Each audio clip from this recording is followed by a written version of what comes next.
Welcome to Bablu voice channel. پیارے دوستو، شیخ کو بیٹھے بیٹھے خیال آیا کہ یہ عجیب بات ہے کہ اللہ ہر وقت اپنا احسان جتاتا رہتا ہے۔ کبھی کہتا ہے میں کھلاتا ہوں، میں پلاتا ہوں، اور کبھی کہتا ہے میں ہی رزق فراہم کرتا ہوں۔ اگر ہم کھانا نہ کھائیں تو کوئی طاقت ہمیں کھانے پر مجبور نہیں کر سکتی۔ توبہ توبہ توبہ۔ یہ سوچ کر کھانا کھانا چھوڑ دیا۔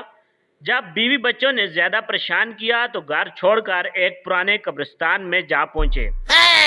شام ہوئی تو ایک صاحب اپنی منت پوری کرنے کے لیے قبرستان میں موجود ایک مزار پر حاضر ہوئے۔ فاتحہ کے بعد انہوں نے شیخ کو بھی تبرک دیا۔ شیخ کے انکار اور اس شخص کے اصرار نے عجیب صورتحال پیدا کر دی۔ وہ شخص یہ سمجھ کر کہ شیخ کوئی دیوانے ہیں، ایک پڑیا میں کچھ لڈو لپیٹے اور ایک جاڑی کے نیچے رکھ دیے کہ جب اس شخص کے حواس درست ہوں گے تو کھا لے گا۔ اچھا۔ آدھی سے زیادہ رات گزر گئی تو قبرستان میں چور داخل ہوئے۔ انہوں نے چوری شدہ مال کی تقسیم شروع کی تو شیخ اٹھ بیٹھے۔ چوروں کے کان کھڑے ہوئے اور آپس میں یہ طے پایا کہ یہ شخص کوئی مخبر ہے۔ انہوں نے جلدی جلدی اپنا مال سمیٹ کر پوٹلی میں باندھ لیا اور شیخ پر سوالات کی بچھار کر دی۔ شیخ کوئی معقول جواب نہیں دے سکے۔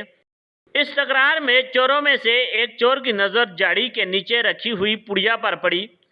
پڑیا کو کھول کر دیکھا تو اس میں 7 لڈو تھے اور چور بھی اتفاق سے 7 تھے۔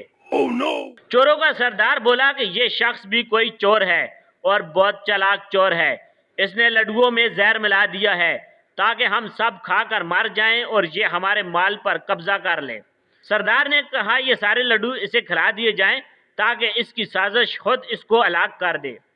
2 آدمیوں نے دونوں پیر پکڑے، 2 آدمیوں نے دونوں ہاتھ پکڑے، ایک آدمی نے سر پکڑا، ایک آدمی سینے پر بیٹھ گیا اور ایک آدمی نے ان کا منہ کھول کر اس میں لڈو ڈال دیا۔ جب شیخ نے اس حال میں بھی لڈو کھانا نہ چاہا تو اس شخص نے زور زور سے تھپڑ رسید کیے اور انگلی کے ذریعے لڈو حلق میں اتار دیا۔